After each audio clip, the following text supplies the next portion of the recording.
এখন থেকে আপনার প্রিয় সিরিয়ালগুলো ফ্রিতে দেখুন এক্সক্লুসিভলি শুধুমাত্র সান নেক্সটে। এখনই অ্যাপ ডাউনলোড করুন। সর্ষের মধ্যে তো ভূত লুকিয়ে আছে। প্রতীক, আমার দিকে কেন তাকাচ্ছ এইভাবে? আমি কি করেছি? তুমি আবার কি করবে? যা করার তো এবার আমি করব। কি কি করবে তুমি? কি করব? আমাকে দিয়ে ঘর ঝাড় দিয়েছিলে না, আর তোমাকে দিয়ে ঘর মুছিয়ে ছিল। এবার ওই ঝাঁটা দিয়ে ওকে এই বাড়ি থেকে বিদায় করবো। হ্যাঁ। দিয়ে এই ঝাঁটাটা কোথায়? এই ঝাঁটা করে, এই ঝাঁটা কোথায়? ঝাঁটাটা কোথায়? হ্যাঁ? না না বৌদি, ঝাঁটা দাও, ঝাঁটা দাও, তাড়াতাড়ি ঝাঁটা দাও। এরকম করো না বৌদি। বৌদি বৌদি শোনো না বৌদি, বৌদি প্লিজ, আমি কোথাও যাবো না প্লিজ।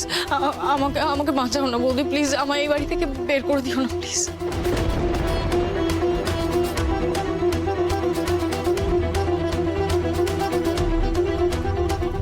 বাহ ঈশা, যেই বিপদে পড়লে অমনি জাগৃতির কাছে ক্ষমা চাইতে চলে এলে, হ্যাঁ? অথচ এই জাগৃতিকে তুমি বাড়ির থেকে তাড়িয়ে দেওয়ার জন্য উঠে পড়ে লেগেছিলে। ঠিকই তো। কি করব আপনারাই বলুন না। সব জায়গায় বৌদি জিতে যাবে আর আমি হেরে যাবো, এটাতে বুঝি আমার হিংসা হয় না?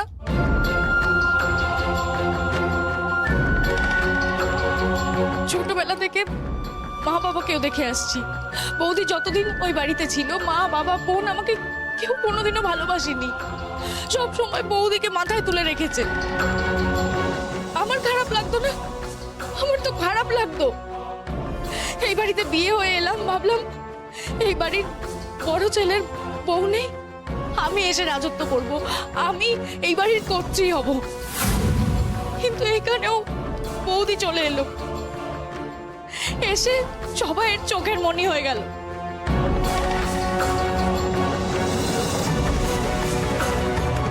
আমার খারাপ লাগে না এগুলো? আমার হিংসে হয় না? আমিও তো মানুষ। ঈশা, জাগৃতি তোমার মতো ক্ষমতা দেখিয়ে এই পরিবারে জায়গা করে নেয়নি। নিজের কর্তব্য দিয়ে, দায়িত্ব দিয়ে, ব্যবহার দিয়ে এ বাড়িতে জায়গা করে নিয়েছে।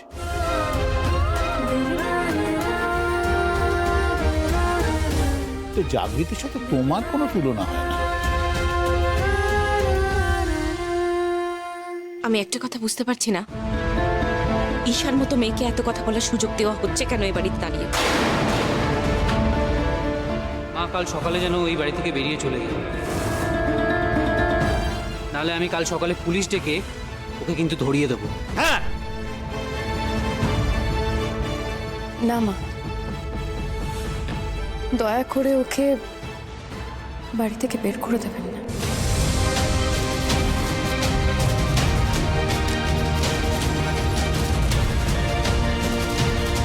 জাগৃতি, তুমি এই কথা বলছো? ঈশা তো সব থেকে বেশি ক্ষতি তোমার করতে চেয়েছিল জাগৃতি। তার কারণটাও তো বলবো। ও তো একটা মানুষ, বাকি 5টা মানুষের মতো তো ওরও কিছু আশা আকাঙ্ক্ষা আছে, সংসারে গুরুত্ব পাওয়ার ইচ্ছে আছে।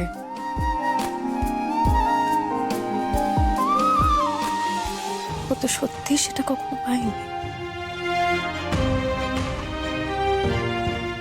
সেই দোষটা কার জাগৃতি? আমার আমার দোষ, আমি স্বীকার করছি। সব দোষ আমার, আমি অন্যায় করেছি।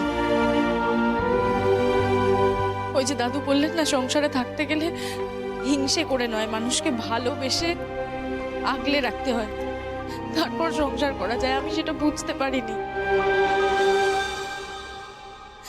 প্লিজ ক্ষমা করে দিন আমাকে, আর কখনো এই ভুল হবে না।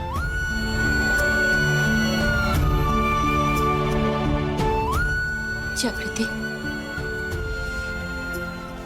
জাগৃতি, আমি জানি না জাগৃতি তুমি ঠিক কি ধাতু দিয়ে করা। এত কষ্ট সহ্য করেও তাতে দাঁত চেপে লড়াই করার শক্তি তুমি কোথা থেকে পাও জাগৃতি? কোথা থেকে পাও? মা, আপনাদের আশীর্বাদ আর আপনাদের ভালোবাসাই তো আমার শক্তি। এইটা থাকলেই আমার কাছে অনেক, আর কিচ্ছু দরকার নেই তো।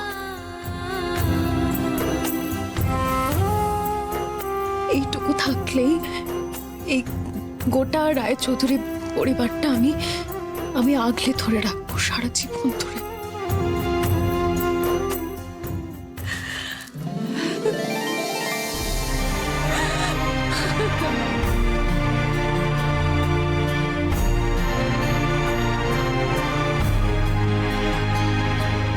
চাকরিতে চাকরিতে আমি এতদিন অনেক ভুল কথা বলেছি তোমার। চাকরিতে তুমি অপয়া অলক্ষী নও গো, তুমি যে আমার বাড়ির আমার ঘরের লক্ষ্মী জাগৃতি। আমায় তুমি ক্ষমা করে দাও মা, ক্ষমা করে দাও।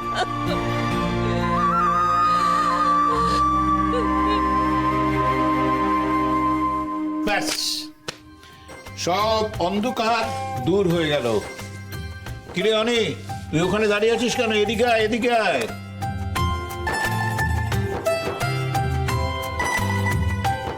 আয়, কাল সকাল থেকে জাগৃতিকে মধ্যমণি করে এই রায়চৌধুরী ভিলাকে একেবারে জমিয়ে দে। এই পরিবারের সুদিন আবার ফিরে এলো।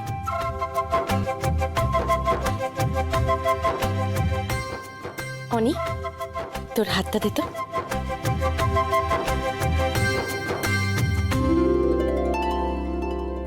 তোরা দুজনে খুব ভালো থাক।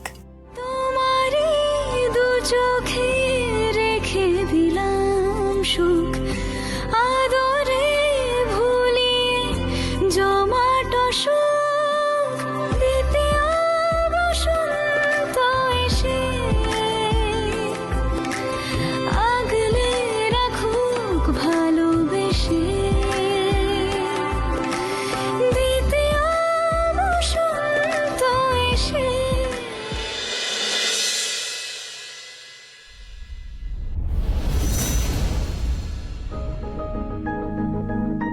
প্রতীক, এই প্রতীক, ক্ষমা করে দাও না প্লিজ। বেরিয়ে যাও আমার ঘর থেকে, তোমার মুখ আমি দেখতে চাই না। কেন বেরিয়ে যাব? এটা আমারও বাড়ি, আমার সম্পূর্ণ অধিকার আছে, কারণ তুমি আমার স্বামী, আমি তোমার বউ। কেন বেরিয়ে যাবো আমি? আর জাগৃতি তো আমাকে ক্ষমা করে দিয়েছে, আই মিন বৌদি তো ক্ষমা করে দিয়েছে আমাকে। বলো তুমি কেন ক্ষমা করতে পারছো না? প্লিজ ক্ষমা করে দাও, ক্ষমা করে দাও না প্লিজ।